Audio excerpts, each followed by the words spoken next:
"Get out of my house, you and that filthy little brat!" Her voice tore through the marble hallway like broken glass. The 3-year-old girl didn't cry. She didn't run. She didn't even blink.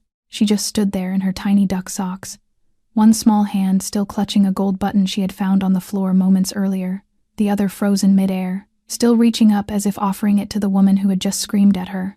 Her mother, the maid, dropped to her knees so fast her apron tore against the marble.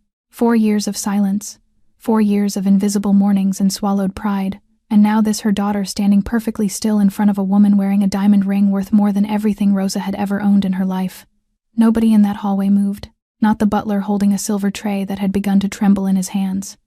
Not the housekeeper standing in the archway, her mouth slightly open, forgotten mid-sentence. Not the little girl, who was still looking up, still holding out that gold button, still waiting for anyone to take it from her hand. And then, from the top of the grand staircase, a single sound. One footstep, then another. Slow, heavy, deliberate. The kind of footsteps that don't hurry because they don't have to. The kind of footsteps that make an entire house hold its breath. The dawn was coming down. He had been standing at the top of those stairs longer than anyone realized. He had heard the scream. He had heard the silence that followed it. And he had seen something from that height that nobody else in the hallway had seen yet. Something in the little girl's face. Something in her eyes that made his hand tighten on the banister until his knuckles turned white. Because Alessandro Moretti had spent 4 years walking past this child in the hallways of his own estate. 4 years nodding politely at her mother. 4 years, telling himself the small ache he felt every time he saw those enormous dark eyes was nothing, meant nothing, was nothing but coincidence. He was about to find out he had been lying to himself for every single one of those 4 years. What happened in the next 60 seconds would end an engagement, uncover a 3-year secret buried in silence, and rewrite the lives of everyone standing in that hallway forever. 7 o'clock in the morning. The sky above the Hudson River had not yet decided what color it wanted to be. Gray at the edges, pale gold at the center, the kind of light that made everything look softer than it really was. The Moretti estate sat on 12 acres of private land, tucked behind a wrought iron gate that stood 14 feet high. Cameras were hidden in the stone pillars on either side, so small that most guests never noticed them. A long gravel drive curved through rows of autumn rose bushes, their petals just beginning to brown at the tips. Cold gray stone walls rose 4 stories high, softened only by ivy that had been allowed to climb in some places and cut back in others. 2 black sedans were parked near the service entrance. A third one, closer to the main door, was polished so carefully that the morning light seemed to slide off its hood like water. To the outside world, it was the home of a real estate developer. Discreet, expensive, boring in the way that only very wealthy men could afford to be boring. To the men who whispered in back rooms across 5 boroughs, it was something else entirely. It was the seat of the Moretti family, and it had been for 3 generations. The kitchen entrance was around the back, past the garden, and the small stone fountain that had not run water since October. That was where Rosa Mendez entered every morning at exactly 6:45, the way she had entered for 4 years. She was 31 years old.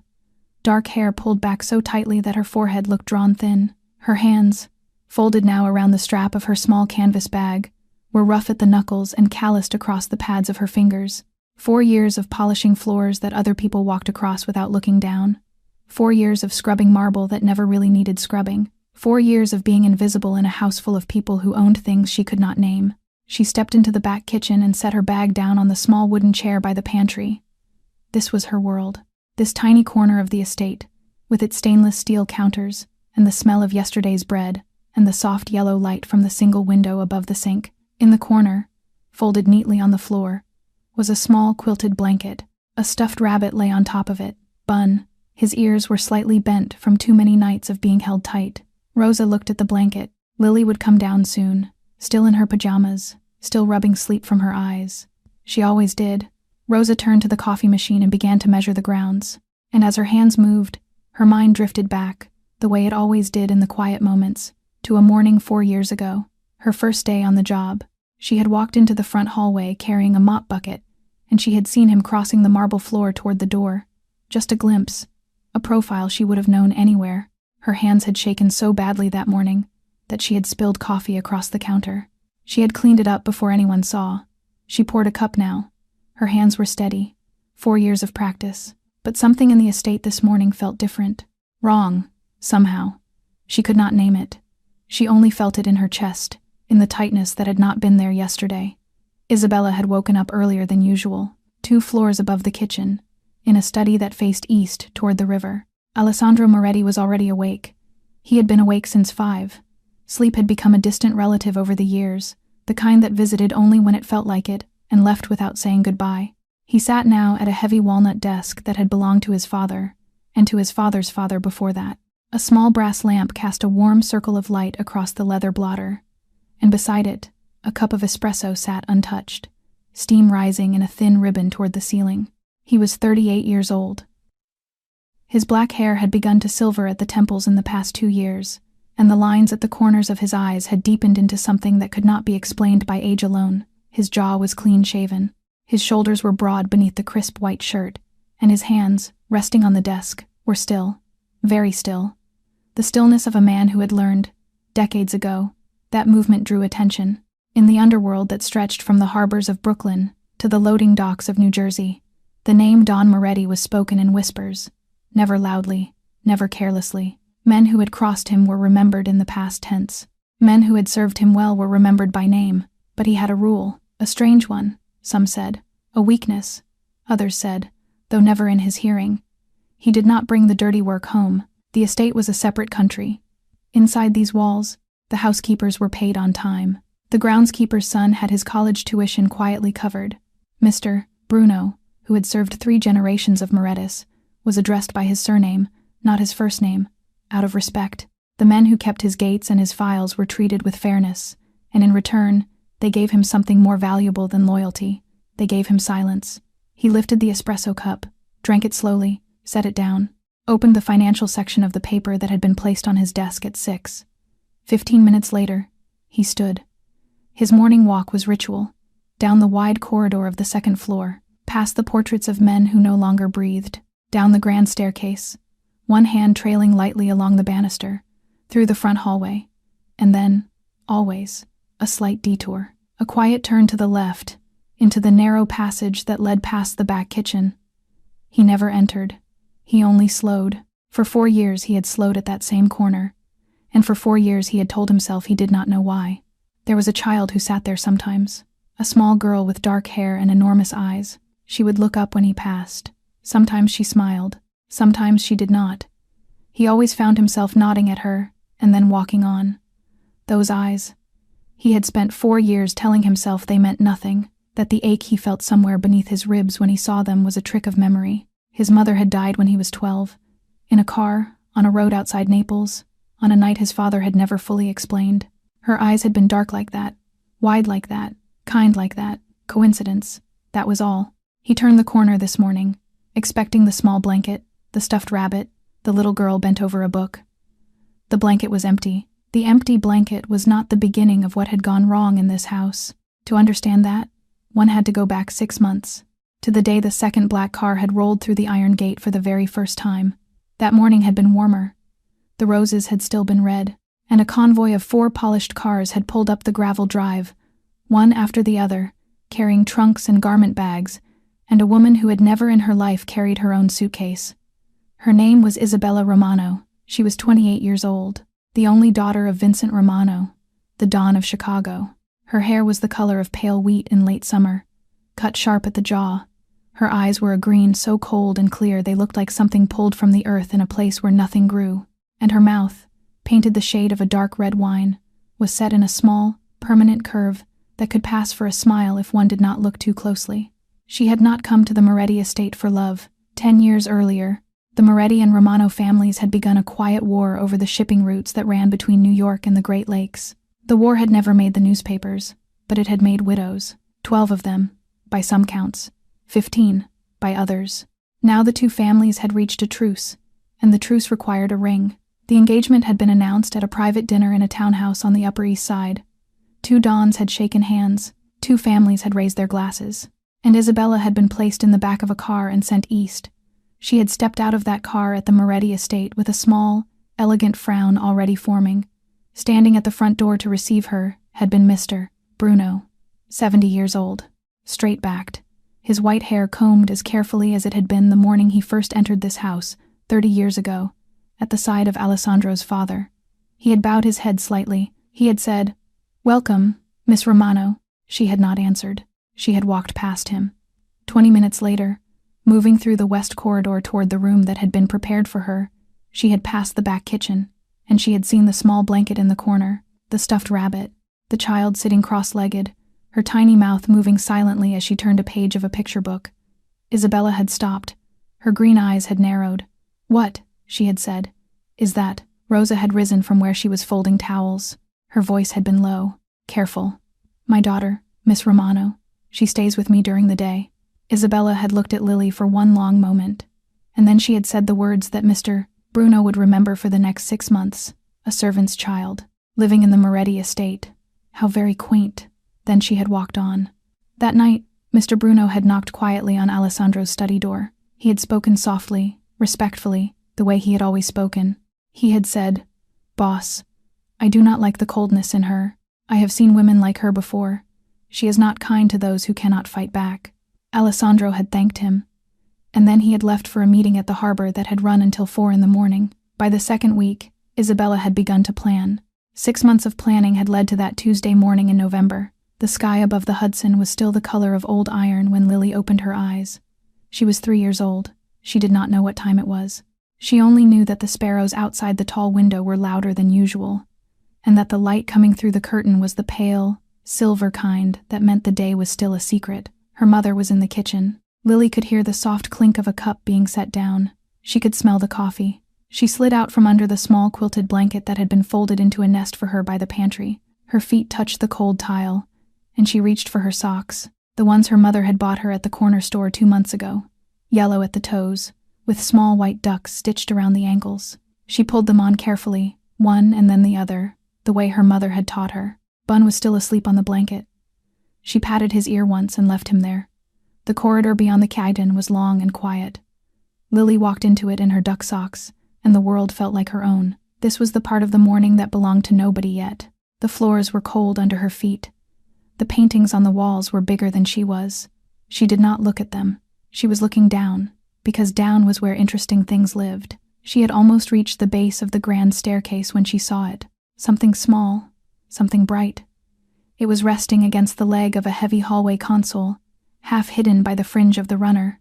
A tiny gold button, round, with a small raised pattern on the front, the kind of button that might have been sewn onto the sleeve of a wool coat. It must have fallen from a jacket the night before, when the men had come and gone from the study upstairs. A small piece of gold, forgotten by someone who owned 100 coats. To Lily, it was the sun made small. She crouched down, her tiny fingers closing carefully around it.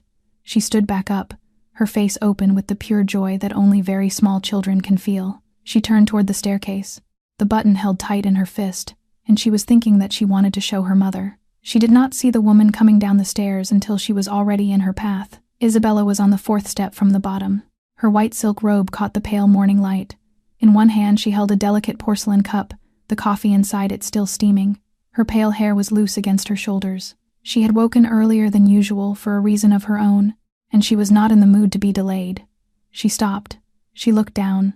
Lily looked up, and she did what 3-year-olds do when they have found something wonderful and want to share it. She held the button out with both small hands, offering it up to the tall woman on the stairs, her face open and completely trusting. "Pretty," Lily whispered. For one small breath, something moved behind Isabella's green eyes. Something almost like softness. Something that, given a single second more, might have grown into a different morning altogether. But it did not get that second. She lowered the cup to the polished handrail with a small, sharp click. Her eyes hardened into stone. "Where is your mother?" she said. Around the corner from the kitchen, Rosa froze mid-step, apron still bunched in her hand. The scream had already left Isabella's mouth. It had already torn through the marble. The button had already fallen. Rosa was already on her knees on the cold stone, her arms wrapped around her daughter so tightly that Lily's small face was pressed against the fabric of her uniform. And from the top of the grand staircase, one footstep had already sounded. Alessandro came down without hurry. He wore black, dark trousers, a charcoal shirt open at the collar, no jacket. His right hand rested lightly on the banister as he descended, and though his face gave nothing away, the men in the hallway had all worked for him long enough to recognize what they were seeing. His jaw was set in a way they had seen perhaps 3 times in the past decade. Once on the night the docks at Red Hook had burned, once on the morning Vito had been dragged out in handcuffs, and once, Years before that, when a young accountant had tried to move numbers that were not his to move, they lowered their heads, every one of them. The old butler with the tray, the two men by the front door, the housekeeper in the archway, the young bodyguard whose hand had drifted toward his weapon and now hung loose at his side. Even the air in the hallway seemed to lower its head. Alessandro reached the marble floor. He walked forward. He did not glance at Isabella as he passed her. He did not slow. His polished shoes crossed the marble in a straight line toward the small, kneeling figures near the base of the console table. And then he did the thing that no man in that house had ever seen him do. He lowered himself onto one knee, right there, on the cold stone in the center of the Moretti hallway. The Dawn of New York knelt in front of a 3-year-old girl. A small sound escaped the housekeeper in the archway before she could stop it. The old butler's hand tightened on his tray. Alessandro's eyes did not leave the child. He reached out, slowly, one large hand extending across the marble to where the small gold button had rolled and come to rest against the leg of the table. His fingers closed around it. He drew it back, and then, without saying a word, he held it out to Lily. She peeked from her mother's shoulder. Her cheeks were wet. Her small chest was still rising in the short, catching breaths of a child who has been badly frightened. But when she saw the button in the palm of the tall man in front of her, she did not flinch. She reached out. Her tiny fingers closed around the button, and then around the tip of his thumb, and she looked up at him. For a long, still moment, the whole room disappeared. There was only her face, her enormous dark eyes, and in them, something that struck him beneath the ribs like a blade being drawn. He knew. He rose to his feet, slowly, one hand still holding the button between his fingers before he pressed it gently into the child's palm. He turned to Isabella. His voice, when it came, was quiet, but every soul in that hallway heard it clearly. Rosa and Lily are not going anywhere. Not tonight. Not ever. Isabella did not move, did not breathe. Upstairs, he said. Now. She went. Her silk robe whispered against the steps. He turned to the others. Out. They vanished like smoke. And in the sudden, enormous silence, only 3 people remained on the marble floor. The silence in the hallway had a weight to it now. A texture. It pressed against the walls like something with a heartbeat of its own. Sunlight had begun to climb higher through the tall east window, and long stripes of pale gold spilled across the marble floor. One of those stripes fell across Rosa's shoulder. Another touched the crown of Lily's small head. The child had cried herself into a heavy, sudden sleep against her mother's chest, exhausted by a fear she did not yet have words for. Her tiny fist was still closed around the gold button. Rosa did not move. She kept her head bowed, her forehead resting lightly against her daughter's dark hair. She could not bring herself to look up. She knew that if she looked up, everything she had built for 4 years, everything she had held together with silence, and folded aprons, and swallowed breath, would be undone in a single sentence. Alessandro stood a few feet away. He did not step closer. For a long moment he only watched her. His hands were at his sides, motionless. His breathing was slow, controlled. But somewhere beneath the surface of the man who had learned how to hide everything, something had come loose. When he spoke, his voice was low, rough in a way he had not allowed it to be for many years. Rosa. Look at me. She flinched. She lifted her head slowly. Her eyes were wet, and she had not even known she was crying. 2 thin lines of salt had already reached her chin. She did not wipe them away. He looked at her, and she looked back. And then he asked the question that had been living inside his chest for months, refusing to sleep, refusing to leave him alone. Why have you never told me she is our daughter? The air went out of her lungs. She held Lily tighter. Her arms tightened around the small, warm body, as if to shield her from a truth she was about to give away. She opened her mouth. She wanted to lie. 4 years of practice at silence had taught her to lie without moving her face, but her mouth would not form the words. 4 years of holding this in had used up everything she had. Alessandro spoke again, more gently. She has my mother's eyes. Rosa's shoulders shook once. She closed her eyes. I've noticed for months, he said. I did not dare believe it, but I know. She began to cry then, not the loud kind of crying. Not the kind that draws people from other rooms. It was the quiet kind, the kind that lives in the throat of a woman who has kept a secret for so long that it has become part of her breathing. She whispered, and her voice was so small that he had to lean in slightly to hear. I tried to reach you. I called. I sent messages. 3 calls. 7 messages. You never answered. His face did not change, but something behind his eyes did, because in that instant, Alessandro Moretti went very still, stiller than the marble beneath his feet, stiller than the sunlight on his shoulder. Because he had never received a single call. He had never seen a single message. And there was only one person from that year who had held the keys to his phone. Rosa did not see the shift. She only heard him say, very softly, "Take her to the kitchen. Stay there. Do not open the door for anyone but me." Then he turned. And he began to walk toward the stairs. He climbed the stairs one at a time. His hand did not touch the banister now. And as he climbed, his mind slipped backward, past the marble and the morning light, past the 6 months of Isabella, past the seat at the head of the family, all the way back to a March night 4 years ago. He had been 34 years old then. He had not yet been called Don. His father, Salvatore Moretti, had still been alive, though the cancer had already begun its slow work through the old man's lungs. Alessandro had been consigliere, the son who advised, the son who stood at the shoulder of a fading king, the son who was already being measured for a chair he did not yet want to sit in. Rain had fallen all day that March, the kind of thin, cold Manhattan rain that soaked through wool coats and left dark stripes on stone facades. The Plaza Hotel had been lit up in gold that evening, a charity gala for a children's hospital in Queens. Half of the guest list had been old money. The other half had been men like his father, who bought tables at these events not for the children, but for the photographs. Alessandro had been sent in his father's place. Build the image, shake the hands, smile for the camera, do not stay too long. He had lasted 40 minutes. He had slipped out of the ballroom through a service door, past the coat check, and into a narrow back corridor that smelled faintly of warm bread and floor polish. His plan had been to stand there for 10 minutes, breathe, and then return to the crowd wearing a face he could bear. He had not planned on the woman. She was standing halfway down the corridor with her back against the wall, 27 years old, a caterer's uniform. Dark hair pulled into a low knot at her neck. Her arms were folded, and her jaw was set in a way that told him, before she spoke, that she was hiding from someone. She looked up when she heard his footsteps. Their eyes met. "Sorry," she said quickly. "I'll move." "No," he said. "Stay. I am hiding too." She had almost smiled. Then she had almost not. Then she had decided, and it had been the kind of small, real smile that he had not seen on a woman's face in years. He had leaned against the opposite wall. He had told her his name was Alex. They had talked for 2 hours. She told him about a small flower shop she wanted to open one day, about the color she wanted to paint the front door, about the kind of ribbon she liked. He listened. He had not listened, really listened, to anyone in a very long time. He had asked her to meet him again.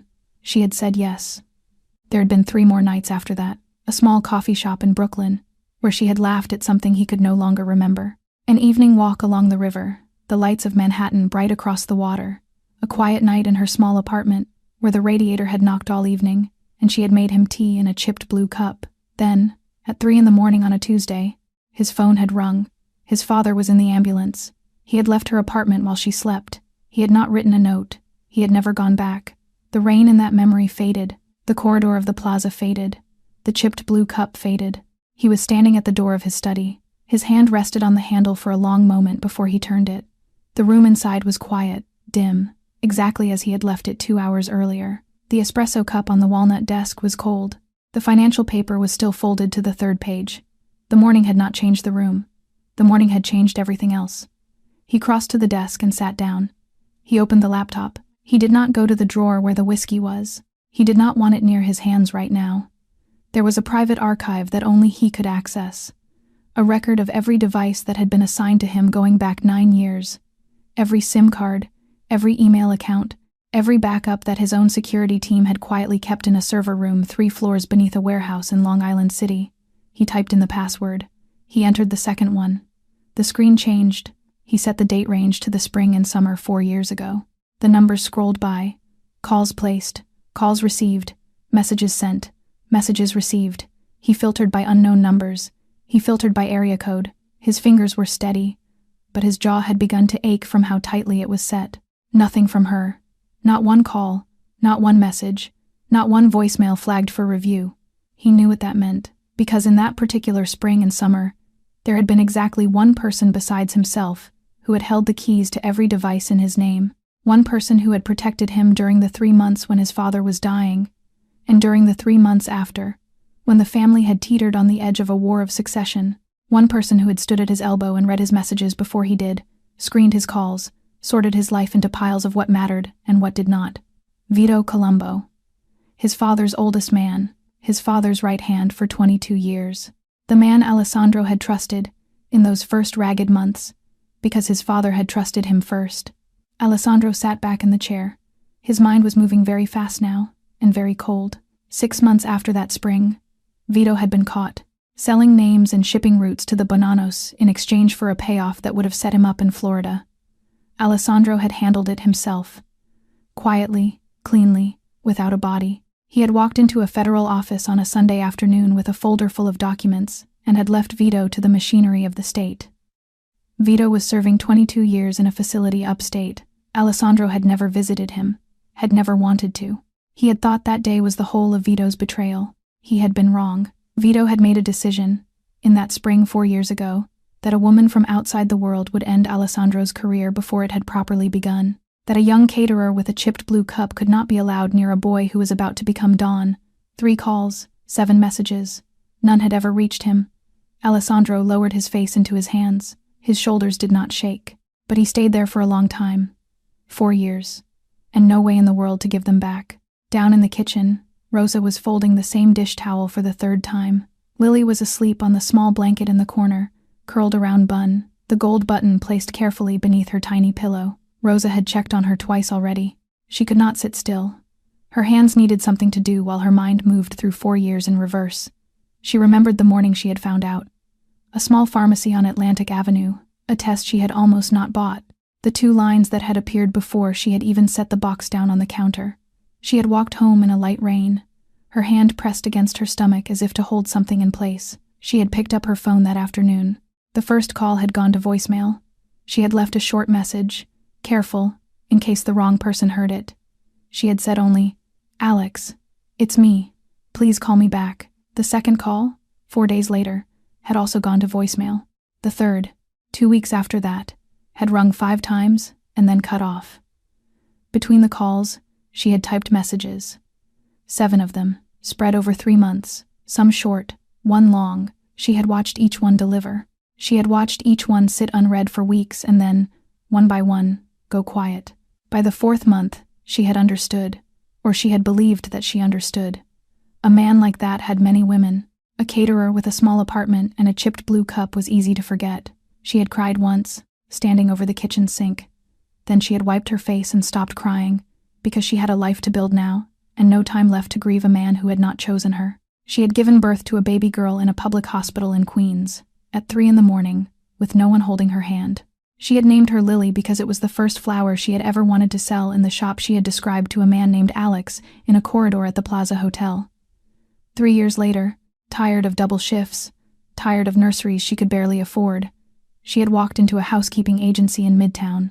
She had signed a paper. The address on the assignment had read only Moretti Residence, Hudson River. The name had not meant anything to her that day. Her first morning at the estate, she had been walking through the front hallway with a mop bucket in one hand when a man had crossed the marble floor toward the front door. Dark suit, silver at the temples. A profile she would have known in any city, in any light, in any lifetime. Her heart had stopped inside her chest.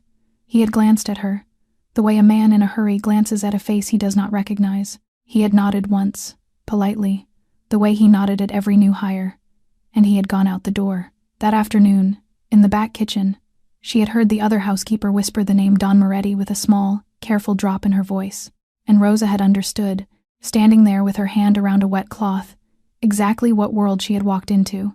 She could have run. She had stayed, because she needed the money, because Lily needed a life, and because a small, unreasonable part of her had wanted, even from the far edge of a marble hallway, to be near him again. 4 years of shadow, and now the light had found her, and she did not know if she was ready. He rose from the desk sometime past 10. The laptop stayed open behind him. The archive was still on the screen. He walked out of the study, and instead of going down the stairs, he turned left, down the long east corridor, toward the room at the end. The door to Isabella's suite was closed. He did not knock. He turned the handle and stepped inside. She was standing by the tall window that faced the rose garden. Her silk robe had been replaced by a pale gray dress. Her hair was pinned back now, smooth against her skull. She did not turn when he entered. She kept her eyes on the browning roses below. For a long moment, neither of them spoke. Then she said, without turning. So it is true. She is yours. He did not answer at first. He closed the door behind him. She let out a small sound. It might have been called a laugh, if one did not know what laughter was supposed to sound like. It was thin and dry, and had nothing warm in it at all. I knew, she said. I did not know until this morning, but I knew. The way you came down those stairs, the way you knelt on that floor. A man like you does not kneel for a housekeeper's child. So, she turned finally. Her green eyes were dry. So, he said nothing. She looked at him, and then something behind the careful lines of her face began to give way. Not tears. Something quieter than tears. The kind of collapse that happens when a person has been holding a wall up for too long alone, and the wall simply decides that today is the day. She crossed the room slowly and sat down on the edge of the long velvet chair. 8 months ago, she said, I flew to Zurich, alone. I told my father I was going for a spa week. There is a small private clinic there. Very discreet.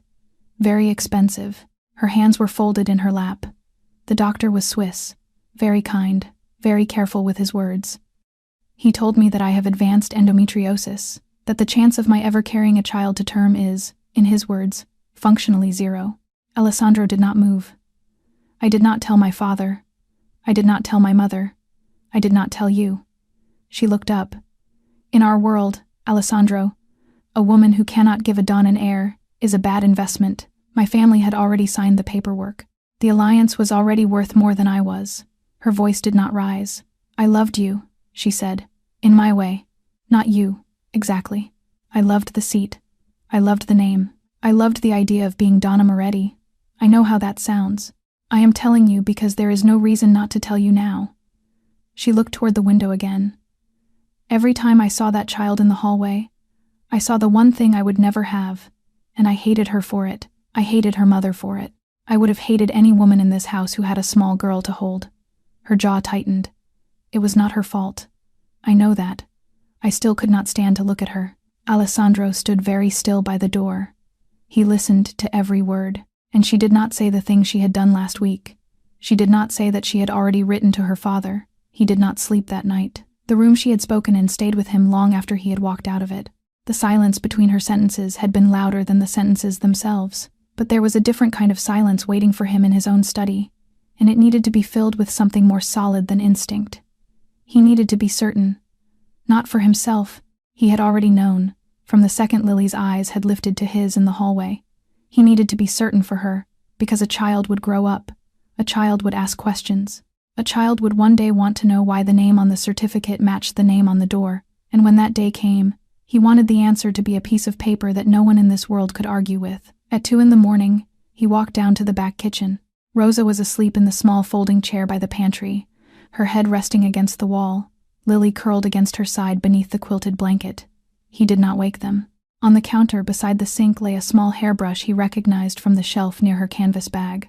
He lifted 3 strands of dark hair from the bristles with a piece of clean paper and folded them carefully. By 4 a.m, an envelope had left the estate in the pocket of a driver who was told nothing, addressed to a private laboratory that had served the Moretti family for 2 generations, a place where no result ever left the building except through the hands of the man who had ordered it.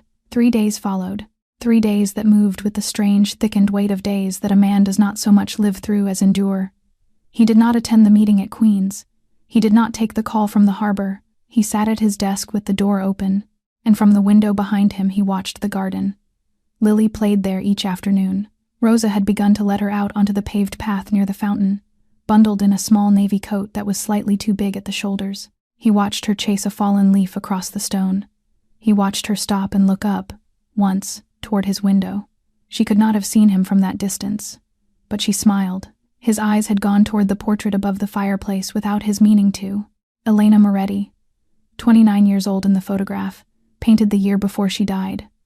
Her dark hair pinned to one side, her eyes wide and soft and impossibly steady. His father had commissioned the painting 6 months after the car had gone off the road outside Naples, on a night the old man had spent the rest of his life half believing had been arranged by another family. The eyes in the portrait were the same eyes he had watched chase a leaf across the fountain path that afternoon. On the 3rd evening, the message came. He opened it at the desk. He read the single line at the top, 99.99% probability of paternity. He set the phone down. And Alessandro Moretti, who had not wept since the day they had lowered his mother into the ground, put his hand across his eyes and wept quietly in the lamplight. 10 minutes later, he asked Mr. Bruno to bring Rosa upstairs. He handed her the paper without speaking. He watched her read it. Then he said, "I want to be her father. If she will let me. If you will let me." The morning after the paper had been read, Alessandro made the call. He sat at the walnut desk. His espresso was untouched. His hand was steady. He dialed the number in Chicago that he had not dialed in 6 months, and when the voice on the other end answered, he did not lift his tone. "Vincent, it is Alessandro." A pause, a polite one. "The engagement is over. Your daughter is welcome to stay in this house as a guest for as long as she needs to arrange her return. But there will be no wedding. There will be no alliance in the form we agreed upon. I will send a formal letter by the end of the week." The line went quiet. Vincent Romano did not shout. He did not curse. He said nothing at all. And that silence traveled through the phone with a temperature colder than any threat Alessandro had ever received in his life. It lasted 7 full seconds. Then Vincent said only, "I see," and the line went dead. Alessandro set the phone down on the desk very gently. He knew what the silence had meant. Isabella did not scream. She did not weep. When Mr. Bruno knocked at her door 2 hours later to tell her, quietly, that the arrangement had ended, she looked at him for a long moment and then said, in a voice that had no color in it at all, "Send someone up with the boxes." She packed for 3 days. The staff moved around her carefully, the way one moves around a room where a candle is still burning. She folded her dresses herself.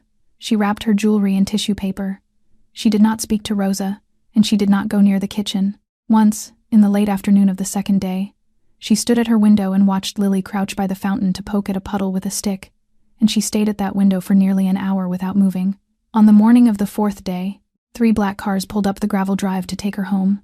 Mr. Bruno carried the last of her bags down himself. He was 70 years old, and there were younger men for the task, but he did it. He set them by the door.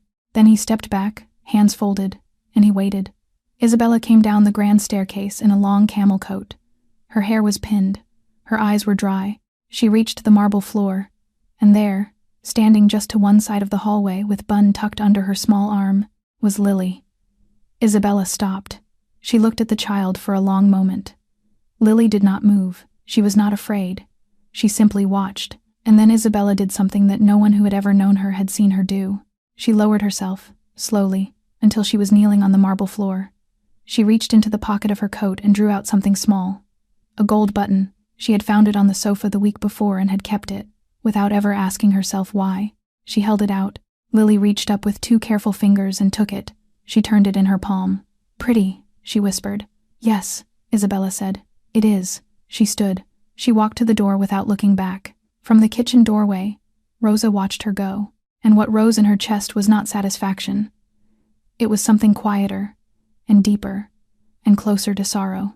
3 weeks passed. They were the quietest 3 weeks the estate had known in longer than anyone could remember. The gate still opened for the same black cars. The gardener still trimmed the same brown roses, but something inside the walls had softened, the way a house softens when the person who was quietly poisoning it has finally gone. Alessandro spent time with Lily. He had never done anything of the kind before. He did not know, at first, how one did it. He watched her carefully, the way a man might watch a language he had not yet learned, and slowly he began to speak it. He bought her a small jar of soap bubbles at a shop near the harbor. He carried it home in the pocket of his coat. He knelt on the flagstone path near the fountain and showed her how to dip the tiny plastic wand. When the first bubble left her mouth, wobbly and enormous in the November light, she had laughed the way children laugh when the world surprises them, and something in his chest had turned over. He read to her at night. He had not read a picture book aloud in 35 years. He fumbled at first. He sat too straight. His voice was too careful. But by the 4th night, Lily had crawled into the crook of his arm and rested her small head against his shoulder, and he had discovered that the voice for reading came on its own, if one simply let it. He told her about her grandmother. He told her, in small pieces, that a woman named Elena had once had eyes exactly like hers.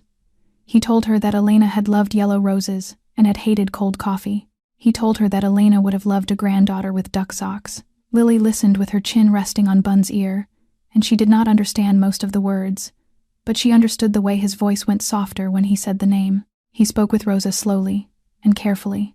They did not talk about the 4 years all at once. They spoke in small pieces, on the garden bench, in the doorway of the study, at the kitchen table after Lily had gone to sleep. Two people trying to rebuild, from the ground up, a thing that had broken before either of them had understood what it was. But the underworld does not sleep for anyone. 900 miles away, in a study lined with dark bookshelves and a single green banker's lamp, Vincent Romano sat with an envelope on the desk in front of him, his daughter's handwriting on the front. He had opened it the morning after her convoy had arrived home. He read it slowly. Then he read it again. In her steady, sharp hand, Isabella had written that Alessandro Moretti had a hidden heir, that the mother was one of his own housekeepers, that the child was 3 years old, that her existence had been the reason the engagement had ended. In their world, a hidden heir was a weakness, and a weakness was leverage. Vincent set the letter down. His pride had been publicly cut in half the day the engagement had ended, and every Don in 5 cities had heard about it. He picked up his phone and called 4 men whose names appeared on no public record. The plan was drawn in that dark room over the course of a single evening. At the Moretti estate, on a bench beside the browning roses, Alessandro and Rosa were sitting quietly, Lily asleep across both their laps, and neither of them knew what was already moving toward them. Saturday afternoon, December. The first thin snow of the season had begun to drift down over Manhattan.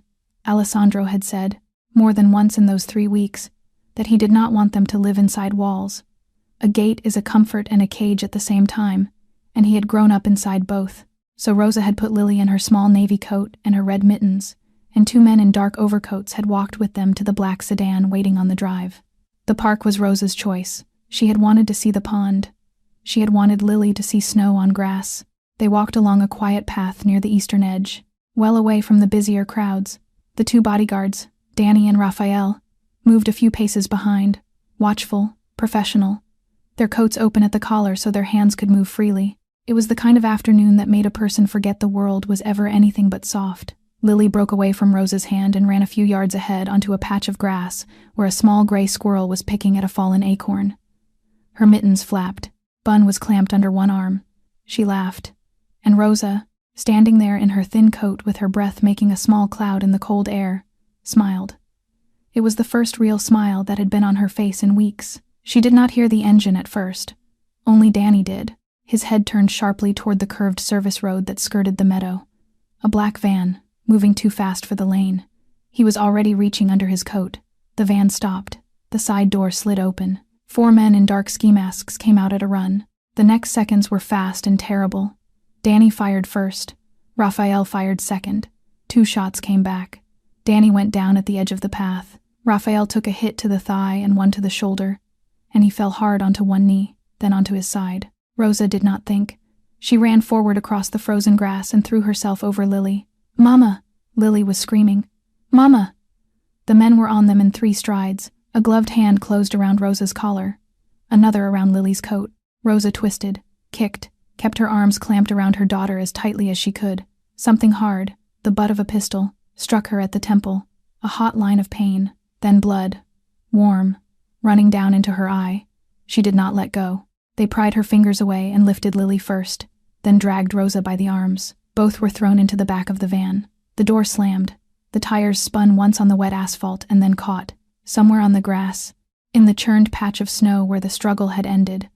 A small gold button lay on its side in the cold, the one Isabella had put into Lily's hand. It caught the pale winter light for a moment, and then the snow began, very slowly, to fall on top of it. Raphael dragged himself 6 feet on his elbow to reach the phone that had fallen from his coat. His breath was already going shallow. He dialed. He said, in a voice that could barely form the words, "Boss, they took them, Romano's men, uptown, in a private dining room in Queens." Alessandro was in the middle of a sentence about a lease. He rose from his chair very slowly. The phone slid from his fingers to the floor. The color left his face, and then it was replaced by something else. Something the men around the table had seen exactly once, years ago, on the day Vito had been taken away. "Gather everyone," he said. "Now." By 8 in the evening, the estate had transformed. The study on the 2nd floor no longer looked like a study. The financial papers had been swept from the walnut desk. In their place lay a map of New York City, unfolded and pinned flat, its 5 boroughs spread out under the brass lamp like an open palm. A second map, smaller, showed the Brooklyn waterfront in more detail. Beside them, 3 phones lay charging in a row. The espresso cup was gone. 30 men stood in the corridor and along the walls of the study, the best of them.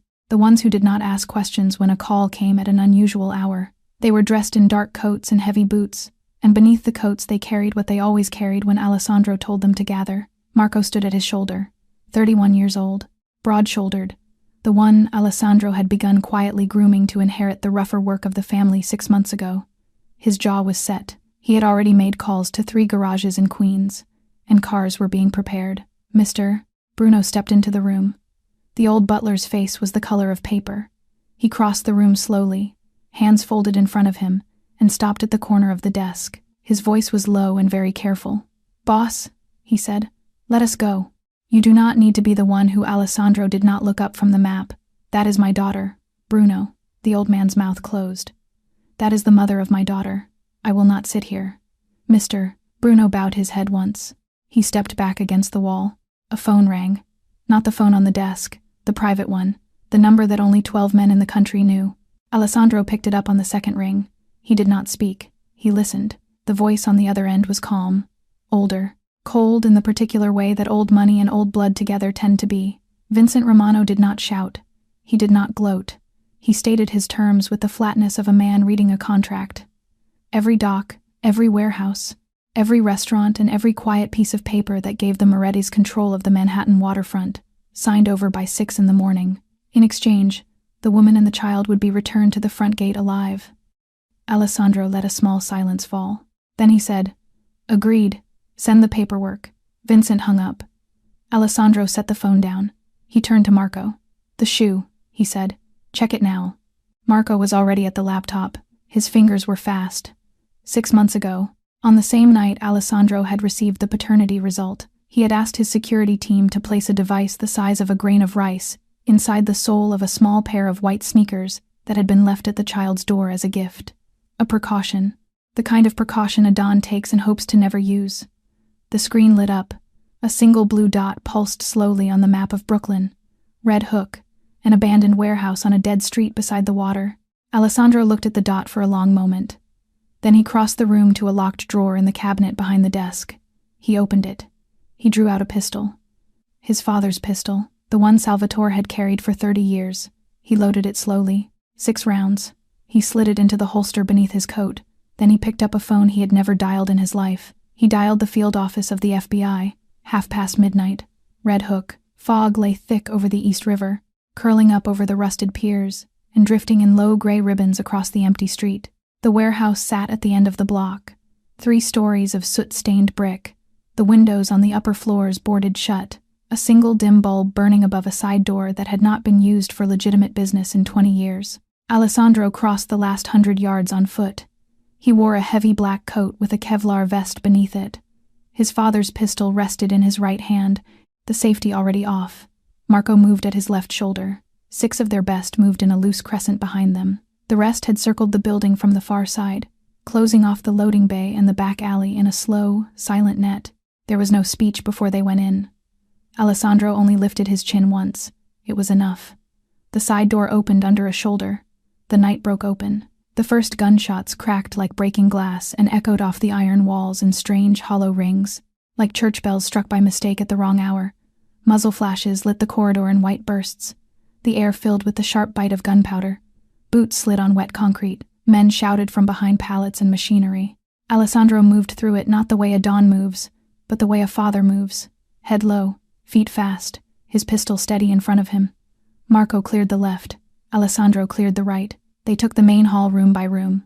A storage bay. A stairwell. A long, empty office with the desks pushed against the walls. At the far end of the ground floor, behind a warped steel door, they found them. The room was small. A single bare bulb hung from the ceiling, and there she was. Rosa, tied to a wooden chair, wrists bound in front of her, a dark line of dried blood tracking down from her temple across her cheekbone to her jaw. Her eyes were open. She saw him. Her mouth shaped a word she could not make loud enough to say. In the far corner, crouched into the smallest shape a child can make, Lily. Her mittens were gone. Bun was clutched hard against her chest. Her face was streaked with tears that had already dried. When she saw him, she did not cry out. She only lifted her arms. Alessandro began to move toward her. He had taken 3 steps when the shadow shifted behind Rosa's chair. A man in a dark gray coat stepped forward into the light. His face was lined. His hair was white at the temples.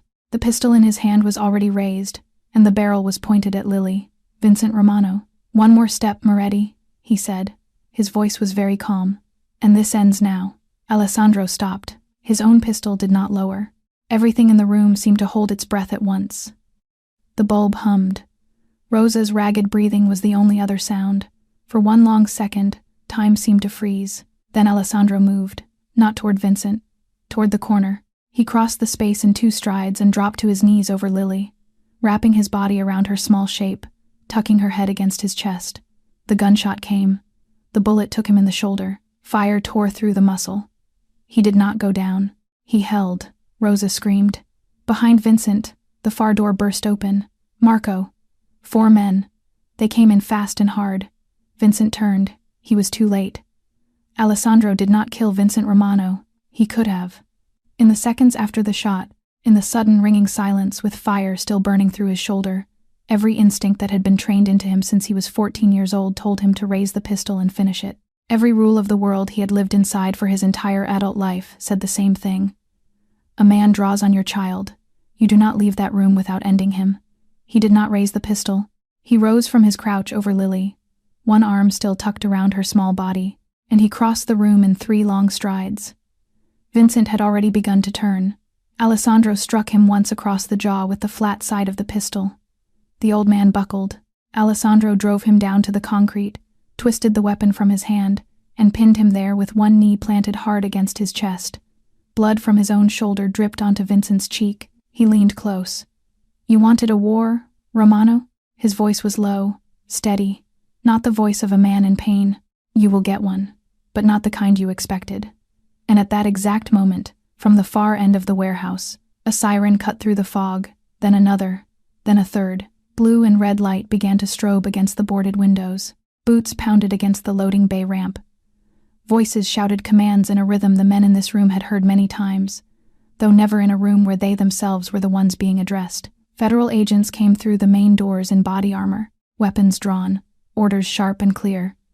Alessandro had made the call 11 hours earlier, from a phone he had never used before. He had told the voice on the other end where to be, and at what time, and he had emailed a folder containing years of quiet documentation on Vincent Romano's operations. Names, dates, bank routes, enough to bury the Chicago family for a generation. Vincent was pulled up off the concrete in handcuffs. His men, 28 of them still standing in the warehouse, were lined up against the far wall one by one. Vincent turned his head as he was walked past and began to shout. Threats, names, promises about what he would do to the Moretti family from a prison cell. The words came out of him hoarse and ragged. Alessandro did not look at him. He did not turn his head.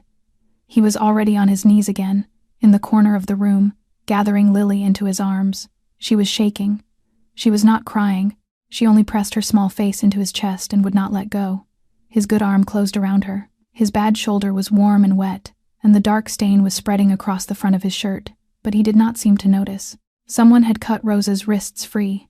She stumbled to them across the concrete and dropped to her knees beside him. She reached out and put her hand against the side of his face. Her palm was warm. Her fingers were shaking. It was the first tender thing she had done to him in 4 years. "I could not lose you again," he whispered. "Either of you." Paramedics were pushing through the doorway now, calling for space. A stretcher was set down. Alessandro was helped up onto it. Lily still pressed against him. Rosa climbed into the ambulance behind them and held his hand the whole way through the fog. 3 weeks in a private hospital room on the Upper East Side. The bullet had passed close to an artery, close enough that the surgeon, an older man who had operated on more Moretti relatives than he cared to remember, had come out of the theater and told Rosa quietly that a difference of a 1/4 inch would have made the difference between recovery and a coffin.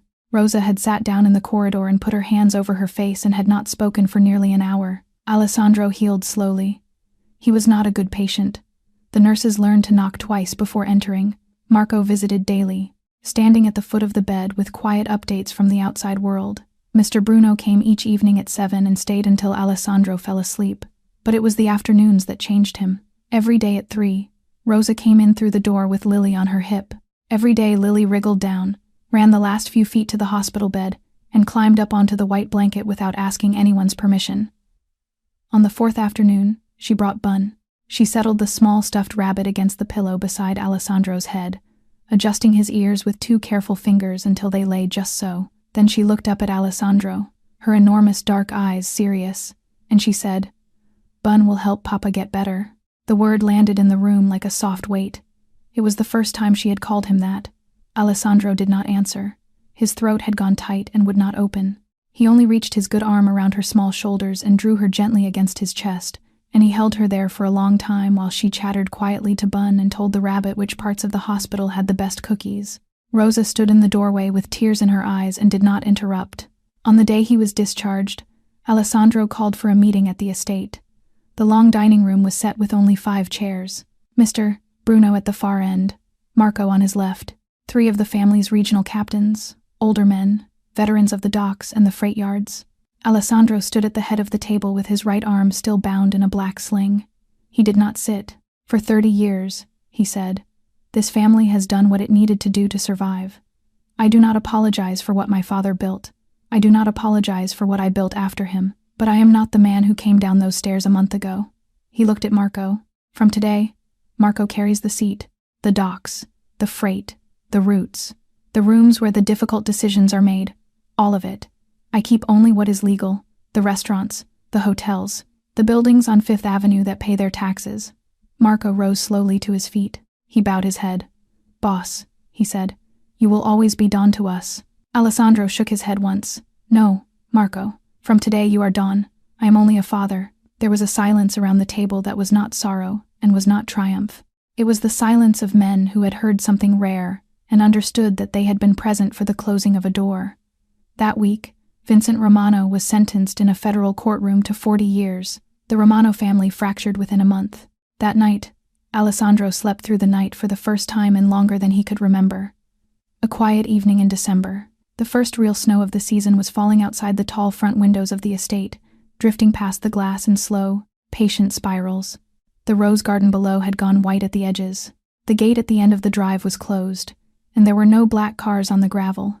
And inside the walls it was the kind of stillness that only comes to a house when it has finally, after many years, been allowed to rest. The lights were low in the living room. This was not the cold study where Alessandro had once made calls that could remake a city. This was the room with the marble fireplace at the far wall, and the fire in it now was small and steady, throwing warm orange light across the rug and the deep leather sofa and the long shelves of books that no one had opened in years. Someone had opened them lately. Alessandro sat at one end of the sofa. His sling had come off 2 weeks earlier. He was in a soft gray sweater, and there was a book open on his knee that he had been reading slowly, 1 page at a time, because he was not in a hurry anymore. Rosa came in with 2 mugs of cocoa. She was not wearing an apron. She had not worn one in a month. Her dark hair was down against her shoulders now, and she wore a simple wool cardigan the color of cream. She set the mugs on the low table and lowered herself onto the sofa beside him. Her shoulder came to rest lightly against his. Small, quick footsteps sounded from the hallway. Lily came running in with Bun clutched under one arm. She was in a red wool jumper with tiny snowflakes stitched at the cuffs. She did not stop at the sofa. She did not hesitate. She climbed up onto Alessandro's lap the way a small girl climbs onto the lap of the person she has always belonged to, and she settled herself with her back against his chest and Bun tucked under her chin. Then, from the small pocket of her jumper, she drew out something round and bright, the gold button. He had found it himself, weeks ago, on the frozen grass at the edge of the park after the ambulance had gone. He had picked it up out of the snow, brushed it clean, and slipped it into the inside pocket of his wallet, where it had stayed for 3 months. Someone, that morning, had placed it back into the pocket of a small red jumper. Lily held it up to him with both tiny hands. "Pretty, Papa," she said. He looked down at the button. He looked down at the enormous dark eyes lifted to his mother's eyes, looking at him from the face of his daughter. And then Alessandro Moretti, the man who had once made an entire city hold its breath, wept for the second time in his adult life. Not from pain, from something far quieter and far larger. Rosa stood at his side with one hand pressed against her mouth. Outside, the snow kept falling. Here is what this story quietly leaves behind for anyone willing to sit with it. The greatest power a person will ever hold is not the empire they build, not the room they can silence when they walk into it, not the fear their name inspires in strangers. The greatest power is a small child who trusts you enough to climb into your lap without asking, who lifts up something ordinary and small and calls you by the simplest name in the world. Papa, Mama, the people we love do not need our fortresses. They only need our attention. So here is the question to sit with tonight. Who in your own life has been waiting quietly, patiently, without ever saying a word, for you to stop and truly see them? A parent, a child, an old friend whose message has been sitting unanswered on your phone for weeks. Do not wait as long as Alessandro did. The quiet ones do not stay forever. If this story moved something in your heart, please take a moment right now to hit the like button and to subscribe to this channel so you do not miss the next story. Share this video with someone you love, someone who needs to be reminded that it is never too late to come home to the people who have been waiting for you. And leave a comment below and tell us honestly, which moment touched you the most? Was it Alessandro kneeling on the marble floor to hand back a small gold button? Was it Isabella kneeling at the door before she walked out into the cold? Was it a 3-year-old lifting up a button in a room full of firelight and whispering the word Papa? Tell us. We read every comment, and this community grows warmer with every voice that joins it, wishing you and your family good health, a peaceful heart, and small, quiet moments with the people who matter most to you. Take care of yourselves out there, and we will see you in the next story.